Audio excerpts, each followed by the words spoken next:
Guys, ഇവിടെ ചോദിച്ചിരിക്കുന്നത് switch close ചെയ്ത ആ മൊമെൻറ്റും സ്വിച്ച് ക്ലോസ് ചെയ്ത് കുറേ സമയത്തിന് ശേഷം രണ്ട് സിറ്റുവേഷനുള്ള കറൻറ്റ്സ് തമ്മിലുള്ള റേഷ്യോ ആണ് ചോദിച്ചിരിക്കുന്നത്. ഓക്കെ, നമുക്ക് ആ സിറ്റുവേഷൻ നോക്കാം.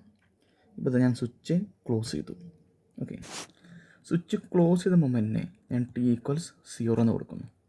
നമുക്ക് പറയാം that is just after closing the switch. ആ സമയം ഞാൻ ടൈം T=0 നൽകുന്നു.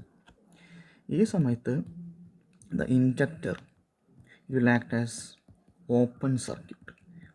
ഇൻഡക്ടർ ഓപ്പൺ സർക്യൂട്ട് പോലെ ആക്റ്റ് ആവും. Then the capacitor it will act as short circuit. Okay, അപ്പോൾ നമുക്കൊരു കാര്യം ചെയ്യാം. ഈ സർക്യൂട്ടിൽ ഇൻഡക്ടർ ഓപ്പൺ സർക്യൂട്ട് അല്ലേ, അപ്പോൾ ഇവിടെ എന്തില്ല, ഇവിടെ നമുക്ക് ഇൻഡക്ടറിനെ ഒഴിവാക്കാം. Inductor is open circuit. അപ്പം ഇവിടെ മുതൽ ആരില്ല, ഇൻഡക്ടറില്ല.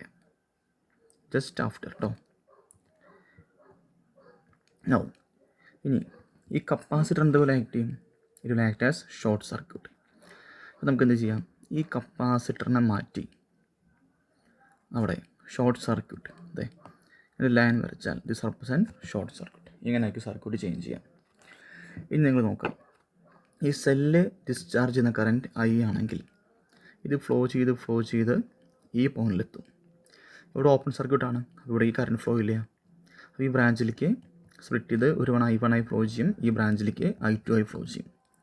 ഈ I1 I2 വീണ്ടും ഇവിടെ കമ്പൈൻ ചെയ്ത് I മാറും. പിന്നെ നോക്കിയാൽ ഇവിടെ short circuit means less resistive path. ഇവിടെ റെസിസ്റ്റൻസ് R ഉണ്ട്.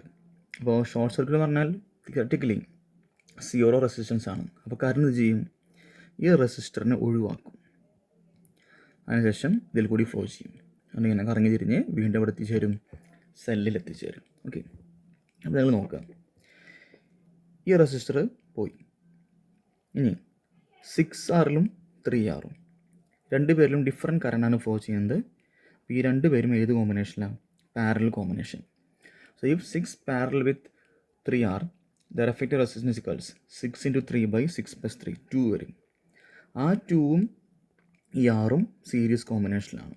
ഓക്കെ, ഇത് രണ്ടുപേരും ഇങ്ങനെയാണെങ്കിൽ പാരലൽ കോമ്പിനേഷനിലാണ്.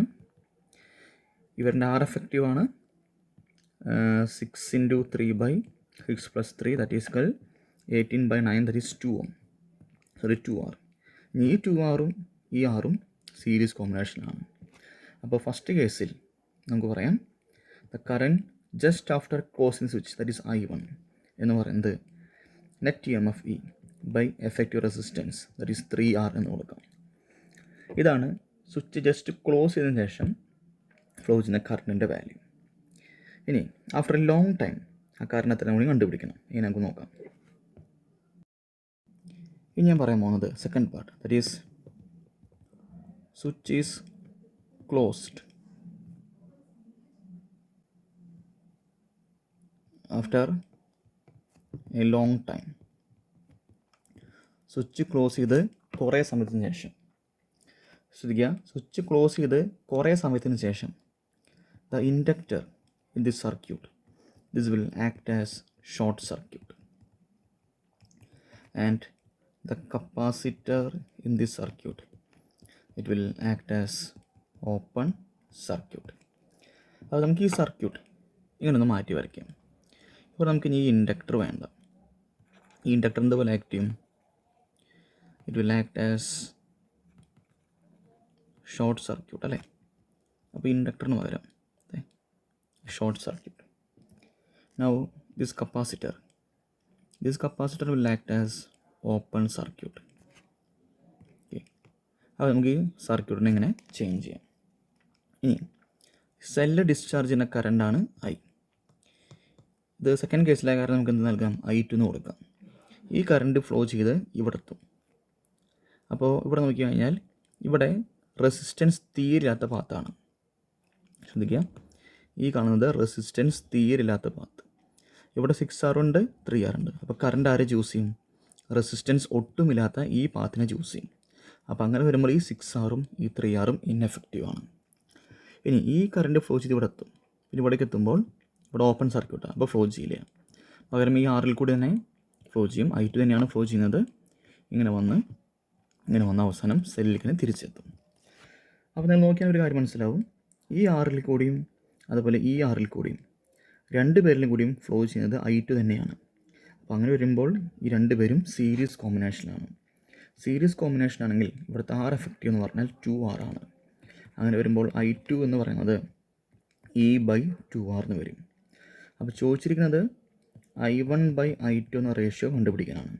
I1 എന്ന് പറഞ്ഞാൽ E/3R, ഇത് ബൈ E/2R. അപ്പോൾ ഈ മീൻ ക്യാൻസൽ ചെയ്ത് ഇറ്റ് ഈസ് 2R/3R എന്ന് കിട്ടും. That is 2/3 is the answer, or 2:3 എന്ന് എഴുതാം. Okay, thank U.